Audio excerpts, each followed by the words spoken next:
Hello दोस्तों, तो अगर आप बिहार से हैं तो आप ज़मीन खरीदना चाहते हैं तो आप ज़मीन खरीदने से पहले आपको मुख्य बात पर ध्यान देना बहुत ज़रूरी है, क्योंकि इसमें बहुत ज़्यादा गड़बड़ी हो रही है। ध्यान देते हैं तो हो सकता है आप अगर ज़मीन खरीद लेते हैं तो उसका रजिस्ट्री नहीं होगा, उसका दाखिल खारिज नहीं होगा, आपके मतलब पैसा सब जियान हो जाएगा।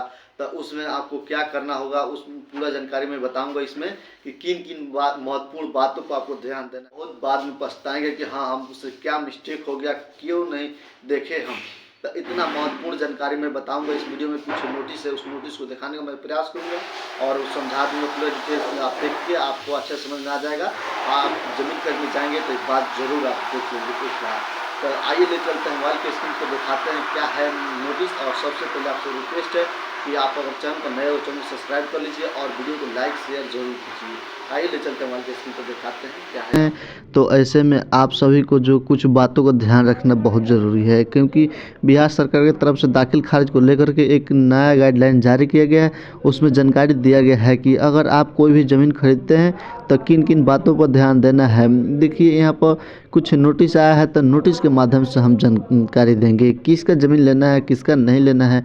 अगर आप ज़मीन खरीदते हैं, उस ज़मीन का दाखिल खारिज नहीं होता है, तो इसका मतलब यह हो गया कि आपके नाम पर ज़मीन है कि जो नहीं चढ़ाया गया है। जो पुराने ज़मीन का मालिक हैं उनके नाम से ज़मीन है, उसको काट के आपके नाम पर नहीं चढ़ाया ज़मीन। आपको आगे चल के परेशानी हो जाएगा। ज़रूर आप ज़मीन खरीदते हैं तो आपको दाखिल खारिज करवाइए। और दाखिल खारिज का नियम है, बदलाव किया गया है इसमें। जब भी ज़मीन खरीदते हैं तो उससे पहले है जो कि इन बातों का ध्यान रखिएगा कि जो कि आपका बहुत महत्वपूर्ण है। जो क्या क्या बदलाव किया गया है, किस तरीके से बदलाव हुआ है, सब कुछ यहाँ पर बताने वाला हूँ। वीडियो को आप पूरा देखिए। सभी बिहार वासियों के लिए बहुत महत्वपूर्ण सूचना है, इस गाइडलाइन को आप ज़रूर ध्यान से रखें। सबसे पहले देखिए, यहाँ पर एक ऑफिशियल नोटिस है, यहाँ राजस्व एवं भूमि सुधार विभाग की तरफ से जारी हुआ है। यहाँ पर जानकारी दिया हुआ है कि आप दाखिल खारिज आवेदन से पूर्व ध्यान देना ज़रूरी है, उसके बारे में सूचना दिया गया है। यहाँ पर हम दिखा दें कि थोड़ा सा ज़मीन खरीदते समय क्या क्या ध्यान देना है। यहाँ देख लीजिए गाइडलाइन, यहाँ बताया गया है कि अगर दाखिल खारिज आवेदन कर्म विक्रय उसके नाम पर ज़मीन कार्य उसकी दादा व्यक्ति उसके जिसके नाम से जमबंदी चल रही है, मान लीजिए कि ज़मीन वहीं बेच सकते हैं जिनके नाम पर जमाबंदी है। जैसे में आप लोग जानते हैं कि दाखिल खारिज के लिए आप लोग आवेदन कर रहे हैं, खरीद बिक्री हुआ है, उसके लिए सूचना दिया गया जिसके उसी व्यक्ति से करें जिसके नाम जमाबंदी चल रही है। जैसे कि आप लोग जानते हैं कि बीच में जो है बिहार सरकार की तरफ से एक नया नियम निकाला गया था कि रजिस्ट्री वहीं कर सकते हैं, वहीं बेच सकते हैं जिनके नाम पर जमाबंदी है। बाद में नियम को वापस ले लिया गया था, क्योंकि बहुत सारे लोग हैं कि पिताजी दादाजी परदादा के नाम पर ज़मीन है, वैसे में वो अपना ज़मीन नहीं बेच पा रहे थे, तो सरकार ने इस नियम को वापस ले लिया। तो यहाँ पर क्या है कि बोला जा रहा है कि अगर आप ज़मीन खरीदते हैं तो आप उसी से खरीदिए जिसके नाम पर जमबंदी चल रहा है। मान लीजिए उनके पिताजी के नाम से जमबंदी चल रहा है, आप जब भी रजिस्ट्री करवाएं तो उनके पिताजी से ही रजिस्ट्री करवाएं। उनके बेटे से रजिस्ट्री करवाते हैं तो गलत होता है। उनके पिताजी की मृत्यु हो चुकी है, उनके दादाजी के नाम से ज़मीन है, उनका मृत्यु हो चुका है, उससे केस में उसके क्या करना है उसके बारे में सूचना दिया गया है। अगर किसी कारण बस जमाबंदी रैयत से वंशजों के ज़मीन के कार्य विक्रय पत्र लिखवाएं, इसमें सभी वंशजों से सहमति पत्र प्राप्त कर लें। यहाँ पर मान लीजिए उनसे रजिस्ट्री नहीं करवा पा रहे हैं जिनके नाम से जमाबंदी है, वैसे में आप जब भी अपने ज़मीन का रजिस्ट्री करवाएंगे उस रजिस्ट्री में जितने भी वंशज होंगे, जितने भी मतलब उनके बेटे पोते होंगे, सभी से सिग्नेचर लेना वहाँ ज़रूरी है। जो बालिक हैं उनसे सिग्नेचर लेना ज़रूरी है। सभी वंशजों से एक लिखित विक्रय सहमति पत्र वहाँ पर लेना होगा, वहाँ पर सहमति पत्र बनवाना होगा और उस पर जितने हिस्सेदार होंगे सभी का सिग्नेचर लेना होगा। यहाँ पर ये समझ में नहीं आता है कि जमबंदी होता क्या है। जमबंदी का मतलब यह होगा दोस्तों कि अगर आप कोई ज़मीन खरीदते हैं तो उस ज़मीन को यहाँ पर ऑनलाइन बिहार भूमि की वेबसाइट है, इस वेबसाइट पर आके चेक करते होंगे जमबंदी पंजी देखें।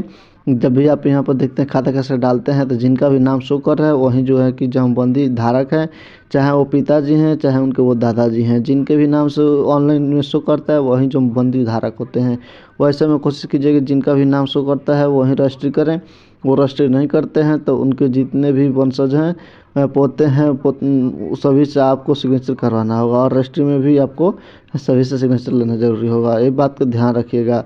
अब मान लीजिए आप किसी से ज़मीन ले रहे हैं, उनके पिताजी के नाम पर ज़मीन है, उस ज़मीन पर कि बेटा बेच रहा है। ये 3-4 भाई हैं, ऐसे में तीनों चारों जितने भाई हैं सभी से आपको रजिस्ट्री के सिग्नेचर करवाना होगा। रजिस्ट्री पेपर पर सिग्नेचर करवाना होगा, साथ में एक लिखित सहमति पत्र वहाँ पर बनवाना होगा, उसमें भी सिग्नेचर लेना होगा सब किसी को एक साथ में। ऐसा ज़मीन खरीदिए आप अपने उनसे कि आप सभी से सिग्नेचर जरूर ले लीजिए। सबसे बड़ा तो बदलाव हुआ कि अगर जमाबंदी संयुक्त खाते की है तो क्रय विक्रय पत्र सभी खातेदार से लिखवाएं, सभी खातेदार से लिखित विक्रय सहमति पत्र प्राप्त हैं। यहाँ पर क्या होता है, जब भी आप यहाँ पर जमाबंदी सर्च करते हैं तो कभी कभी ऐसा होता है कि एक ही जमाबंदी में एक ही खाता खेसरा में जब आप ओपन करते हैं तो 3-4 लोग का नाम उसमें आ जाता है, जो कि मैं एक चेक करके दिखा देता हूँ, आपको पता चल जाएगा।